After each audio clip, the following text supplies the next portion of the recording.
It's time for a sealed WTR Armory event. Let's see how we do. Hi friends, welcome back to Nearly Sane Games. I'm Neil, and this is the Armory Report. Now this week it was WTR sealed. So let's take a look at my pool, and let's see the deck that I built. Alright, so let's take a look at this card pool. First off, let's take a look at our equipment. Hope Merchant's Hood or Iron Rot Helm, good to have these choices for a headpiece. Heart and Cross Trap for the chest, excellent. Goliath Gauntlet, great for anybody in the arm piece. And then Refraction Bolters or Snapdragon Scalers, excellent leg pieces. Very excited to have all of that. Let's take a look at different classes. Let's start with Ninja.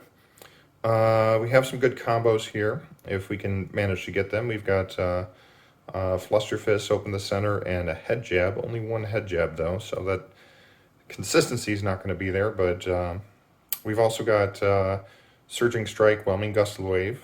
That could be okay. And then a couple of leg taps.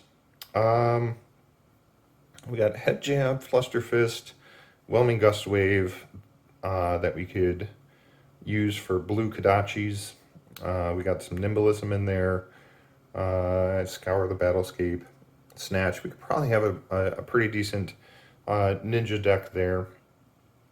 But I'm not very good with ninja, so didn't necessarily consider that too much. For Guardian, we've got Cartilage, Crush, and Crush Confidence. And then we have lower level kind of attacks. I didn't think that this really put me in a good spot for Guardian. I want to have a good amount of big crush attacks. We still got some more yellow crush attacks, but I don't think that there's enough here to really keep the pressure up. Now, moving over to Warrior, Darynthia, I've only got 2 cards here. I do have a Glint the Quicksilver, which is excellent, but only 2 cards here that would actually give my attack go again. And this, if you look at Darynthia's ability, her once per turn effect is whenever a weapon you control hits, you may attack an additional time with that weapon this turn.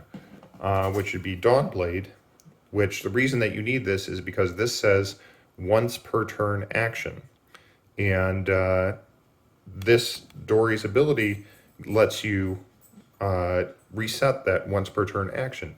Dory's ability does not give Dawnblade go again. So if you have spent your action point, Dory's ability will not let you attack again with Dawnblade. And so you need to give your weapon go again in order to threaten triggers on Dawnblade. Otherwise, you're just doing big pump spells. So I look at this and I say, I'm not going to get counters on Dawnblade. I could potentially have some big attacks that are difficult to block against, but it's probably not. And I do have 3 Razor Reflexes, which kind of suggested that I go in that direction. There's some other things here that could help me get the attacks with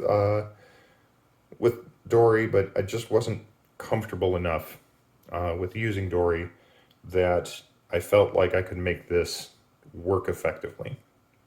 Which brings us over to Brute and Rhino. And the first thing I notice is that we've got a good section of 6 power attacks. We got 2 barraging beatdowns, which I love that attack. We've got a good set of blues available here, and the rest. And looking over at our generics, we also still have a good set of 6-er plus attacks. We've got some unmovables in here. And we've got a few scattered blues that I think that could fill out that deck really well. So in the end, I went with Brute, and let's take a look at what that deck looks like. All right, let's take a look at my deck. Of course, we've got Rhino, who, whenever you discard a card with power 6 or more during your action phase, Intimidate. This is an important ability that I forgot about during the first few rounds. So that probably could have done better for me, but not so great. Then we've got Romping Club, a nice 4 power attack, which is above the curve. And then we have, if I've discarded a card with 6 power or more, it gets +1, which would be even better. There's not a lot of chances that we're going to get that to actually work for us, but that's what we've got. We have a real good set of equipment here. Hope Merchant's Hood allows us to get out of a bind and reset our hand if we need to. Heart and Cross Strap give us good discount on an attack. Snapdragon Scalers, generally an all-star equipment, not so great in our deck because the attack action card has to be cost 1 or less, which most of ours are not. But we do have a couple things in there that we might be able to get use out of. And then Goliath Gauntlet, an excellent piece of equipment, giving our big attack +2. Over here we've got our 7 power attacks, and we've got 4 7 power attacks, which is excellent. Wrecker Romp, a little bit harder to make work because we'll need an extra card to discard, but overall pretty good. And then we have a good pile of 6 power attacks. These are important when we're discarding and just having a decent attack. Now, one issue that I did have is you'll notice a lot of these are generic actions, and some of our pump abilities say only brute actions, and there were a few times where I'll be attacking and then I'll realize that this is not a brute attack. So barraging beatdowns don't give it a plus because it's next brute attack. Awakening Bellow doesn't give it a plus because it's an attack. But speaking of which, here's our pump spells. A Yellow Slogism, expensive, but big boost to our attack. Blue Pummel, only Pummel I've got, but Pummel is excellent. Also works with the club. And an Awakening Bellow. 2 Barraging Beatdowns. Love this card. It's probably better with just the club because when you swing just the club, it is a low-powered attack, and this will force them to block with 2 cards or take a much bigger attack. But it's also nice for the Intimidate, potentially getting a double Intimidate if you can throw something at them that also makes you discard randomly, but you can set that up to discard a 6 power card. Primeval Bellow. This is a difficult card to use because you need to discard at random.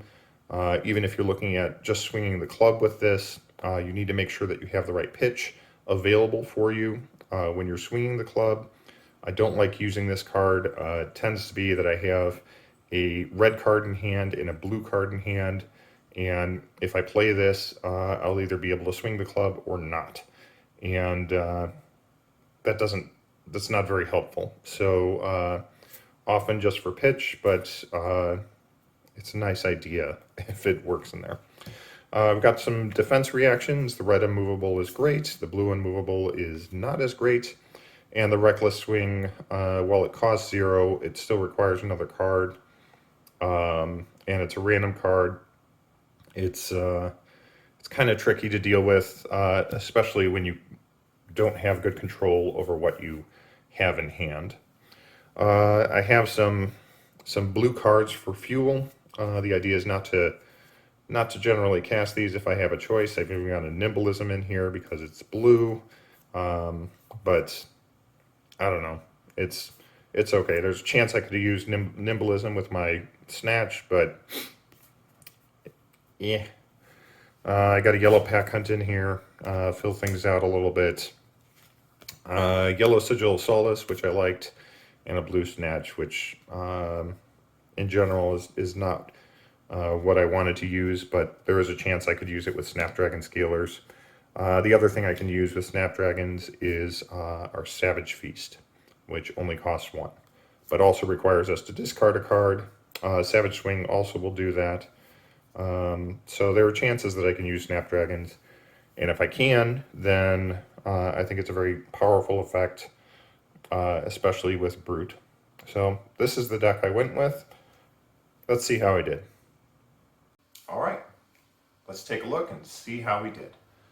So this week's event was 4 rounds, and the first round I was up against a Dory opponent. And I had a real difficult time with this.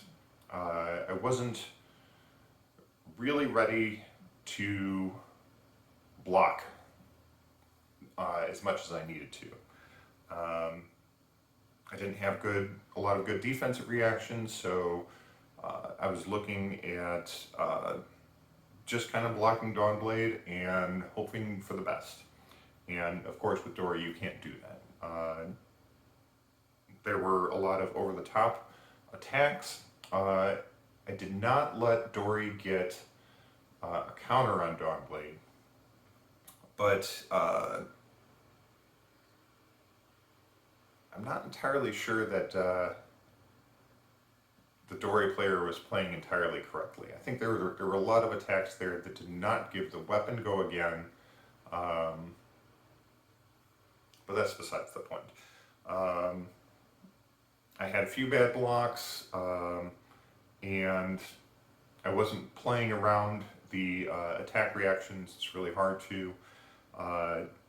It ended up that in the end we were 4-1, and I was just killed out with some big pumped up attack. So round 2, I was up against a Katsu player, and with this one I was very focused on doing big attacks, and this means that I was going to take bigger and bigger hits, but I was swinging in for a 10 attack or a 12 attack. A lot of big power. Again, Katsu, while very dangerous, is much less dangerous in a sealed environment. I feel that it's harder for Katsu to get the consistency that he needs, and I ended. We were 2-1, so I was most likely dead on board. I think I took the big attack to go down to 1. I figured it was either I was going to make this work or I was going to die, so I figured might as well try to make my big attack. And I was able to do a Savage Feast into using Snapdragon to give it go again, and then throw a Smash Instinct at him for 7. And he was not able to block that out. So that worked for a win, and at this point I am 1-1. My third round was against another Katsu. Again, a lot of attacks. I'm trying to throw big attacks at him, but that only works if you get the right cards for it. My deck is very inconsistent, so in the end I got into a blocking match, and we were down to 3-3. I was blocking out with my hand. I had a blue unmovable in hand as my last block, and I think he swung in for 5. So if I had a 3 block, I had a chance to go another round. It probably wouldn't have been a good round. At this point I was blocking with everything and drawing back up. I had a blue unmovable in hand, and I used the Hope Merchant's Hood to swap that out for a I think a Reckless Swing, which still requires me to have a card in hand to discard, and I just died. So my round 4 was against yet another Katsu, and this one, again, still throwing my big attacks at him when I could. I would save a lot of 4-card hands, and I was taking a lot of damage. In the end, we were, he was at 1, I was at 2, and I threw a 6 power attack at him, figured I was done after that, and he drew a hand where he couldn't block. He had 2 blocks in hand and 2 0 blocks in hand, so I was able to get through it in the end. I was honestly quite surprised that I got there, but I ended the round with going 2 and 2, which I was quite happy with, considering I don't think that my deck was particularly all that good, but it was a pleasant surprise. Not the greatest record, but not the worst record either. So that was my Armory event for this week. I'm not even sure what the Armory event is next week. Maybe we roll back to Classic Constructed. We'll see. Until then, this has been the Armory Report.